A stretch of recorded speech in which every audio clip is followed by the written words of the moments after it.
I recognize that in your teaching you replaced awareness and knowing by being. For a reason? Yes. For a reason, although like many things, if not all things, about the way that teaching evolves, it's not calculated. It happens, and then I rationalize it afterwards.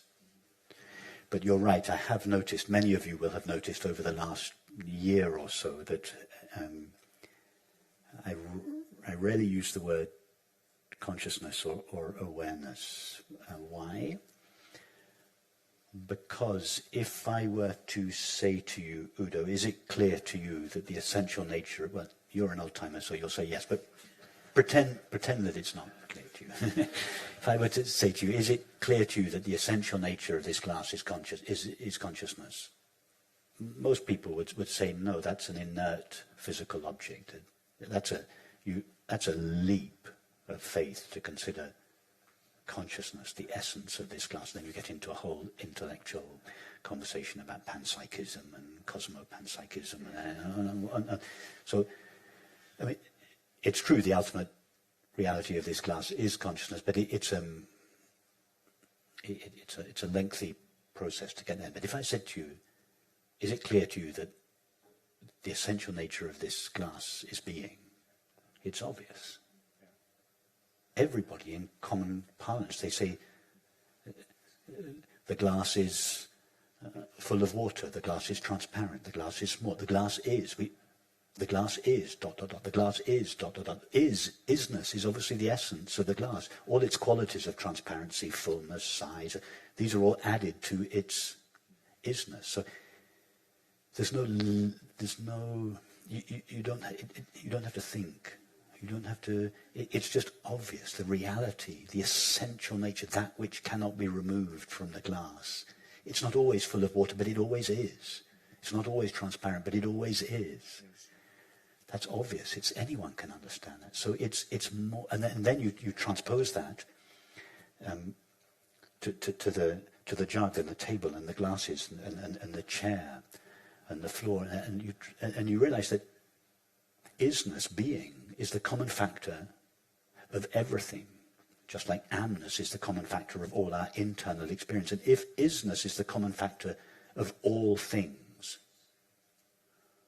then isness itself cannot be limited by any particular thing. The isness of this glass, its names and forms are limited. The transparency, full of water, so those are limited. But the essential isness of the glass doesn't share the properties of the glass.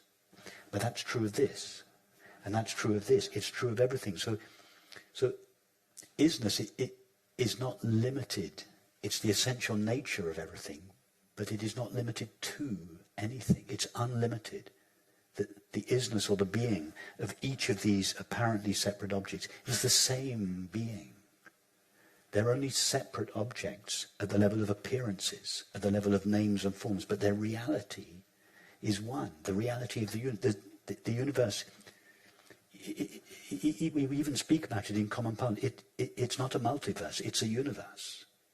It's one thing. It appears as many things, but it's one thing. What is that one thing? Being. What are we essentially being? There's just one infinite reality, and everything is a name and form of that. It's so, isn't it easy to understand that?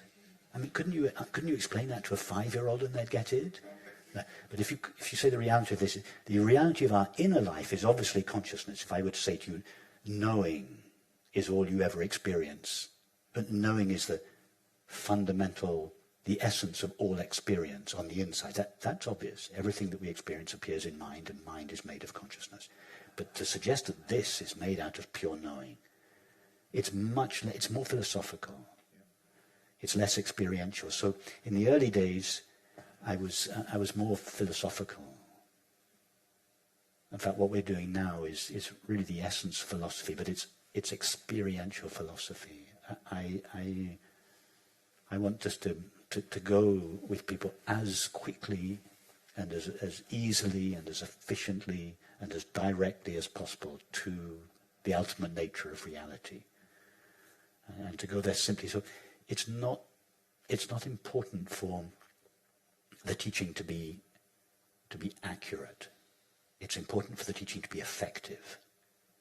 If the teaching was required to be accurate, I would never open my mouth.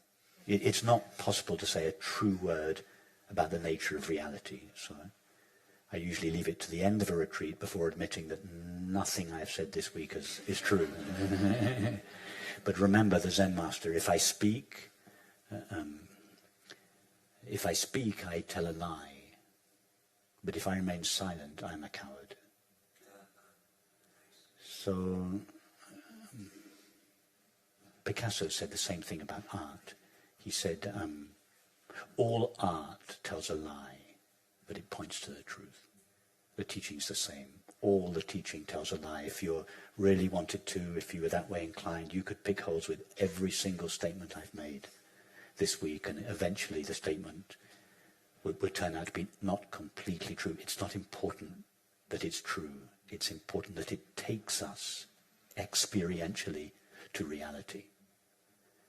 And I don't really mind whether and that's why here we have so much emphasis on going for walks in the woods and having meals together and playing music, and because all that's important is that the teaching is effective. It's not just sitting and meditating and having conversation. We use all possible means to take us experientially to the love, the truth, the beauty, the peace that is the nature of reality.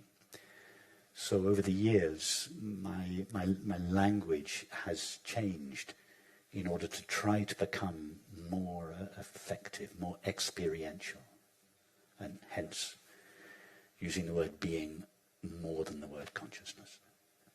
But the aspect of aware being is important. Well, that's why, and I just mentioned it that's why sometimes I qualify being by I mention aware being, because aware being is just two words for awareness. That's what awareness means. Ness, the suffix ness means the presence or being of. So the word awareness means the being of that which is aware.